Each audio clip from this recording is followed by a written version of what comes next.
কিছুদিন আগে ফ্লিপকার্টে দুটো অর্ডার দিয়েছিলাম, আজকে সেই পার্সেল দুটো এসছে। তো চলো তাই ভাবলাম তোমাদের সাথেও শেয়ার করা যাক আমি কি কিনেছি। এই যে দেখছো এবার আনবক্সিং করতে আমি বসে পড়েছি, অনেকটা আনন্দ আর কিছু কিছু ভয় নিয়ে, কারণ ফ্লিপকার্টে যেমন জিনিস দেখানো হয় তেমন জিনিস কিন্তু আসে না খুব কমই সময়। এই যে দেখছো আমি দুটো হেয়ার সিরাম অর্ডার দিয়েছিলাম, আমি অফারে পেয়েছিলাম দুটো সিরাম 200 টাকা, তাই আমি অর্ডার দিয়ে দিয়েছিলাম। আমার এই সিরামটা আমার খুবই ভালো লাগে, তো স্মেলটা খুবই সুন্দর ছিল আর ভালোই ছিল, সত্যি বলতে গেলে খুবই ভালো। আর স্মেলটা তো আমি বারবার শুকছিলাম কারণ আমার খুবই পছন্দ হয়েছিল। আর এই যে বিলটা আমি দেখছিলাম বসে বসে।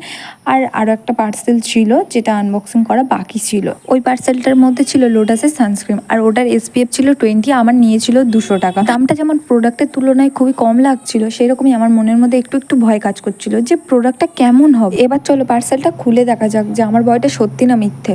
তো এই যে আমি খুলে দেখছিলাম, তো আমি প্রথমে হাতের মধ্যে দিতে আমার অনেকটা পড়ে গেছিলো, তাই অল্প একটু তুলে নিয়ে আমি আবার রেখে দিচ্ছিলাম। আমি হেবি কিপটে, যাই হোক তোমরা এটাই হয়তো বলবে, সেটা